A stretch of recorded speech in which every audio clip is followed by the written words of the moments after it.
The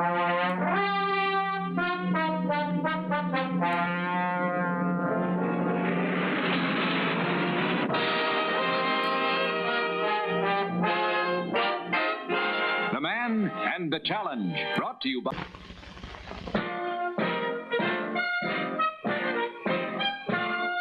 We at the Human Factors Institute rated Dan Wright as our best test subject and our best test pilot. He tried everything before anybody else dared, like this stationary takeoff at double sonic speed. He lost his booster, but never his nerves.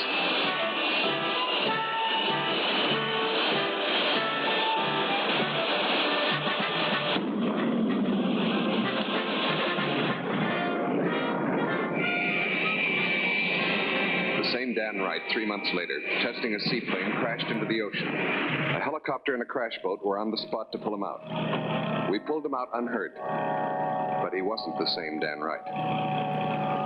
Soon after the accident, I began experiments in hypnosis. I had a hypnotic disc that put good subjects easily in a trance. I found that muscle power can be increased under hypnosis. Test subject number 1 could squeeze 40% harder when in a trance. I discovered that another test subject could memorize a difficult text, although he was almost illiterate, and the text was in Latin. An incredible feat. And now I would like you to place my assistant on the table, please.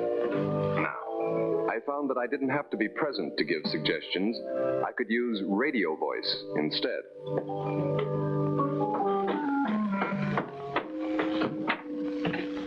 I was very excited about improving human factors under hypnosis, not knowing that this research would prove to be more important than anything else I had ever done.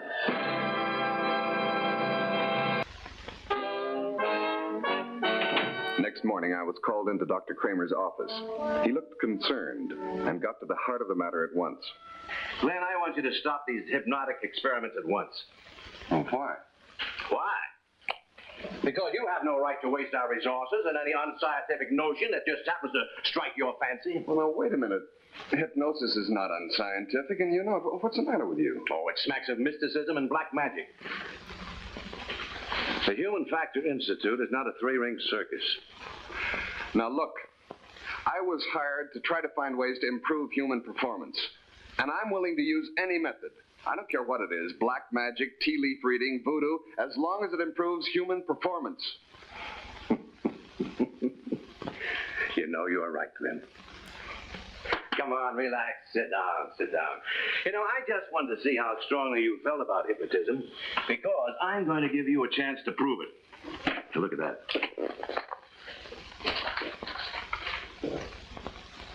Dan Wright's medical file. Glenn, we both understand the deep roots of his problem, his rejection of help, his refusing to see anyone. Now, we spent 10 years building him into a perfect specimen. Now he's gone to pieces. I want you to try hypnotism to put those pieces together. It's a big order. Though physically he's sound, he stays in bed all the time. He can't walk, he says. He can't even sit up. Lights bother him, people bother him. Stays in the back room of his apartment, completely withdrawn, in a windowless room. I'm through. You're the best. I've seen you. I tested you, remember? That was another life. You're still the same. Believe me, 6 months from now, we'll have you back up in those skies flying again. Fly? I couldn't even ride a tricycle. I can't even walk. I faint from speed. Every time I look up, I break out into a cold sweat. And I throw up every time I look down. All the more reason why you've got to let me... They've all tried, and where am I? I'm junk, Glenn. Just like the ship I wrecked. They haven't tried hypnosis. Hypnosis. The most famous doctors throw in a sponge, and you think a vaudeville trick's going to do it? Dan, why don't you give Glenn a chance? Because I don't believe in hocus pocus, and I want to be left alone.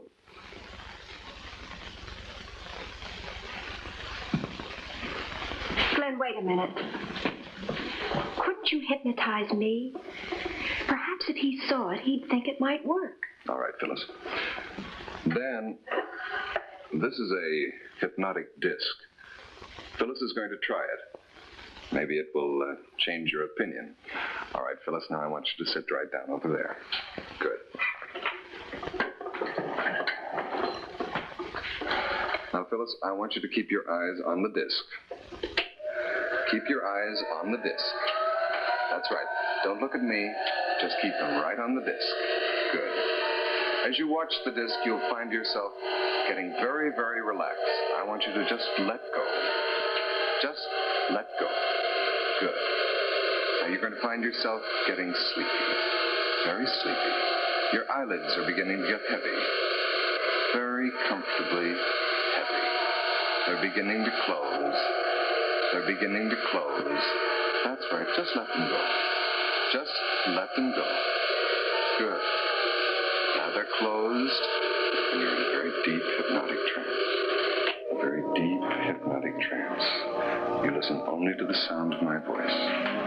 Only to the sound of my voice. Now I'm going to count to 3 again.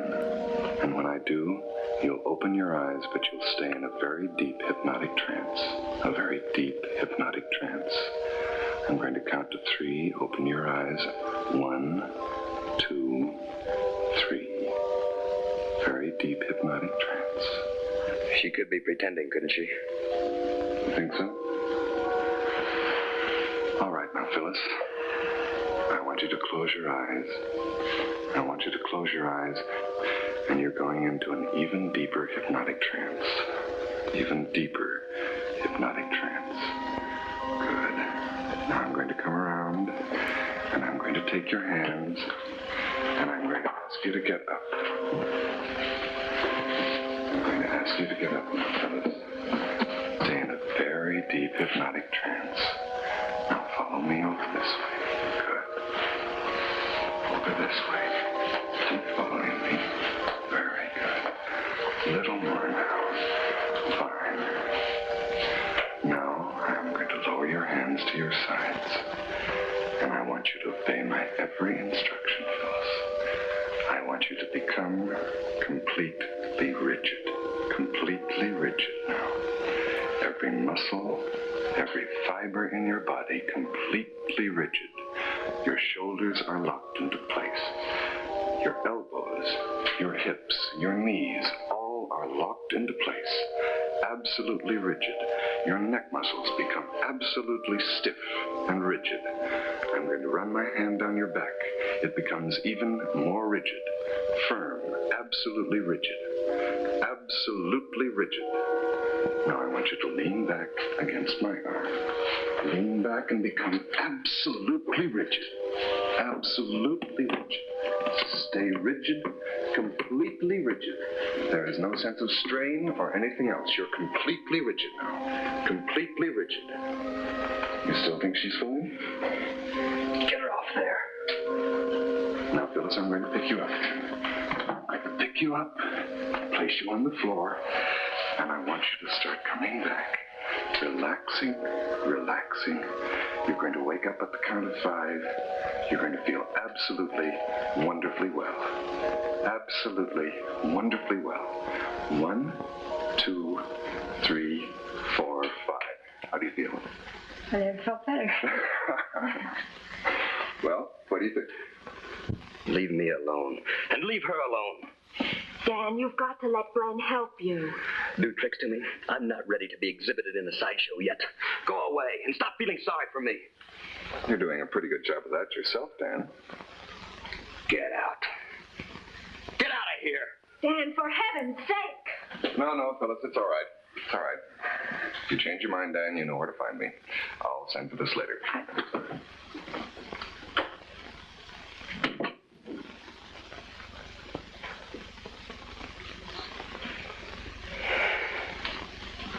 Dan, I'm going to get you a nurse. I don't need a nurse. Yes, you do, Dan, because I'm leaving you. Phyllis. Dan, I've had all I can take. I can't help you because you don't want to be helped. You just wallow in self-pity. You're punishing yourself and you're torturing me, and I've had all I can take of it. I have my limits, too. Phyllis, you can't just walk out on our marriage. Well, can't I? Well, then you stop me. You know I can't. No, I don't know that. You heard what Glenn said. There is nothing wrong with you physically. So get up out of bed and stop me. Get out. Get out of here!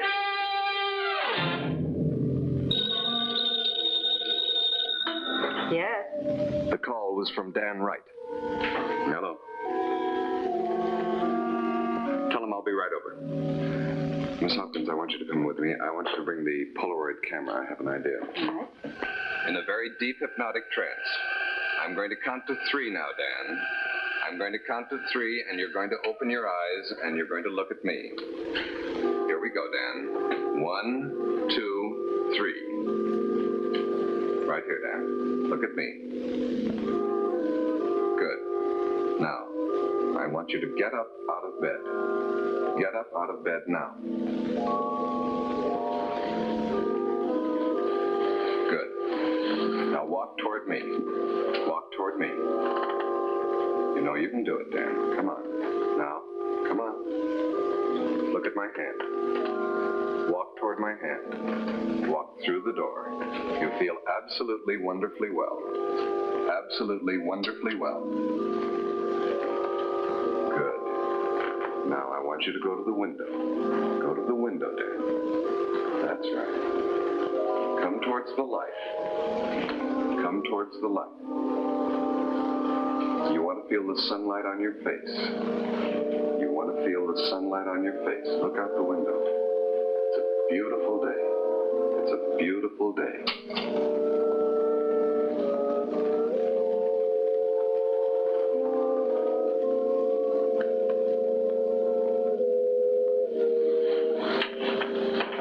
One, two, three. You're awake and you feel absolutely wonderfully well. It didn't work, did it? I have some pictures here for you to look at. And what about Phyllis? Is she coming back? I'm sure she will when you feel a little better. Here, look at these.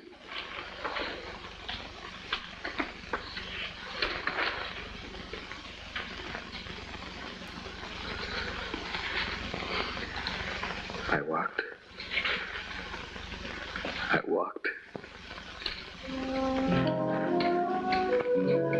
I remember now. The sun. It was coming in the window. I knew then that the ice was broken.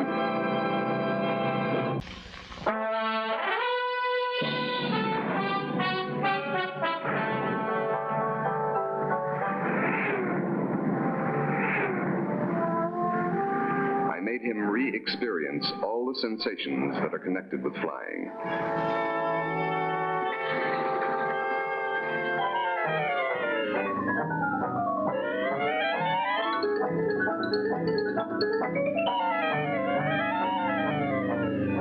I wanted to build up his self-confidence for the first real test in trying to overcome his phobia of height and speed. Under hypnosis, he was ready to tackle anything, but without it, he was only 10% of himself. All right, Dan. Come on.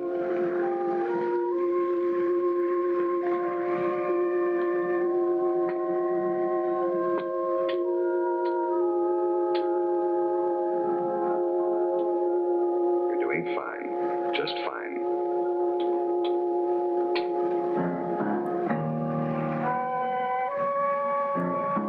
No, Dan, don't look down. Don't look down. Come on, Dan.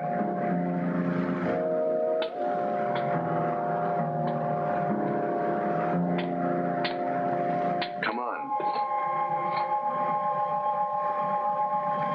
My experiment with Dan Wright to recondition him through hypnosis proceeded according to plan. The next step was to take him out to an ideal course for testing his self-confidence without endangering his safety. I found out only later that we had another witness. From a safe distance, somebody was watching our experiment. I had a gauge installed in his car that was to show the speed on a chart. I was going to instruct him over the radio. All right, Dan.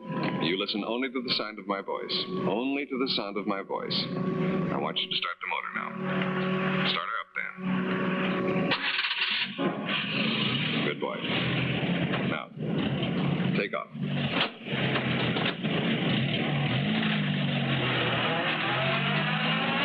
Only to the sound of my voice. Up to 25. Take a left turn now.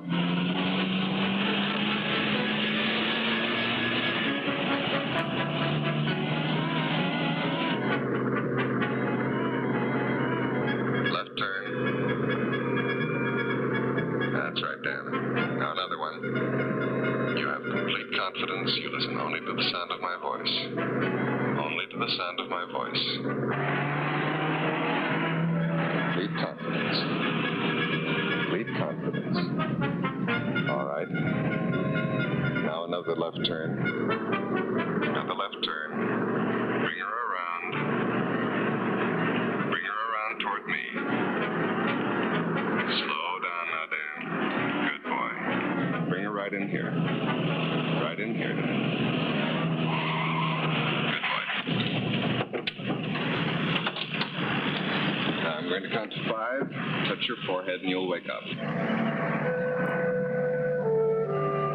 Seeing the speed he had achieved made a great impression on him. He wanted to go on, this time without hypnosis. Let me go on by myself. Okay, boy.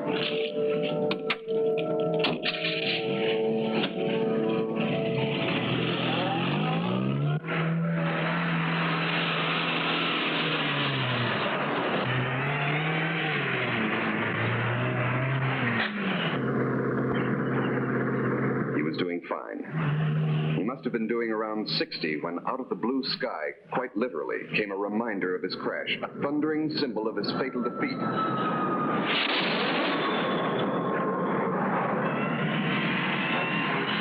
Stop, Dan!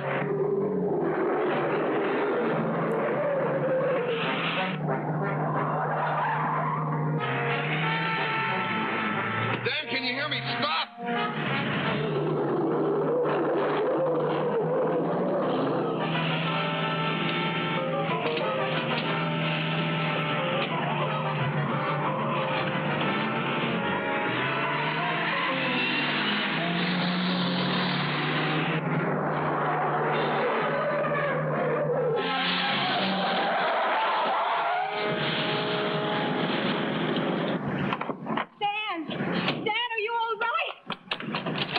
I'm all right. Really, I'm all right. Of course you are. You were marvelous.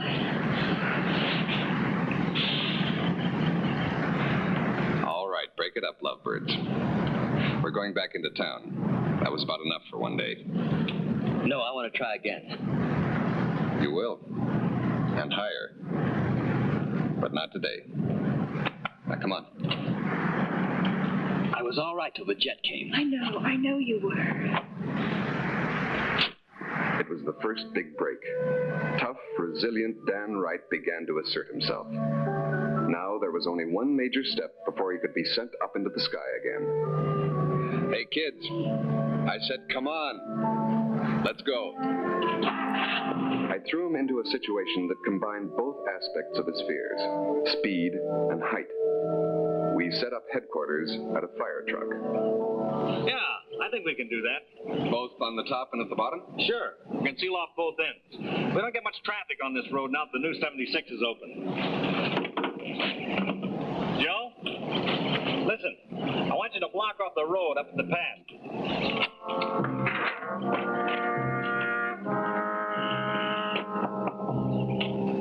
Right. Thanks, Bill. Roadblocks are up. Thank you. Dan was already at the top of the road. He was under hypnosis. This is Glenn. You will listen only to the sound of my voice and do exactly as it tells you. You will follow my instructions exactly. I want you to start your engine and start down the road. Start your engine and start down the road. Go ahead.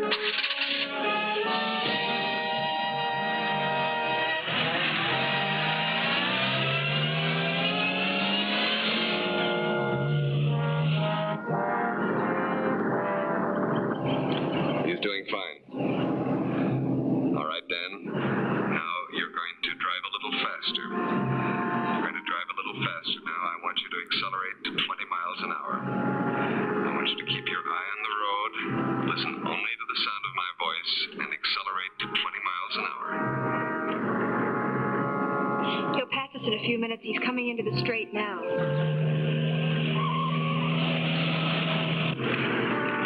right, now, Dan, listen carefully. I want you to accelerate again. I want you to accelerate. I want you to accelerate. Dan, can you hear me? Accelerate, accelerate, accelerate, accelerate, accelerate. Dan? Accelerate, accelerate. The mic's dead. He's speeding up. We've lost contact. There he comes.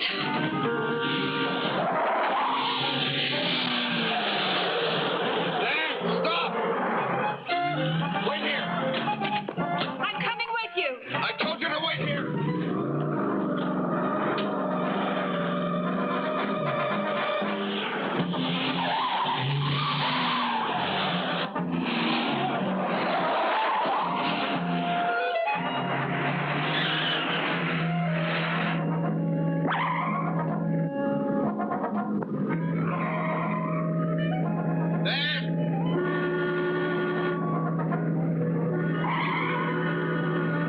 Dan, listen to me!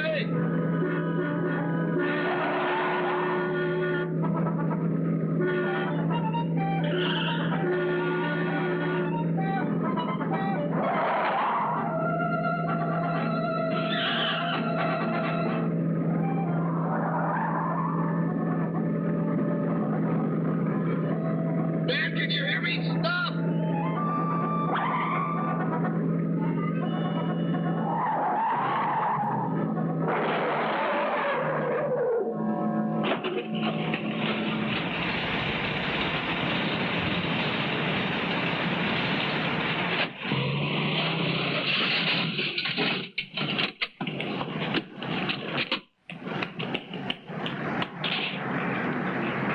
You're awake, Dan.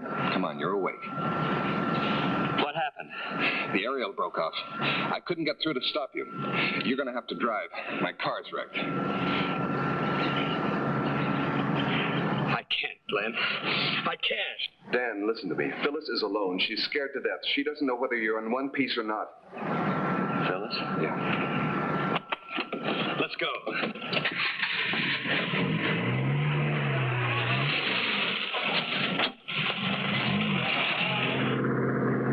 You really feel okay?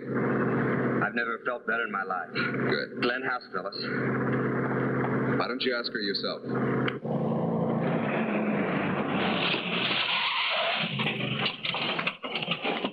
You all right? I've never felt better. I love you. I love you. It worked again. His love for his wife was the key to his recovery, and hypnosis helped open the door. The road was open for Dan all the way. Only the sky was the limit.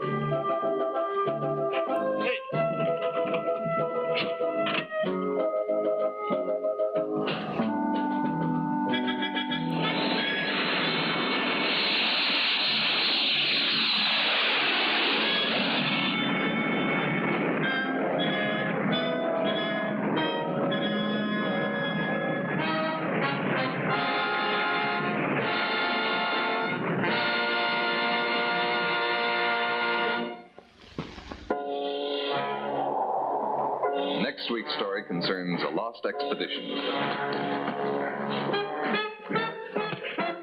Without food or water, Glenn Barton fights for survival in a storm-swept sea.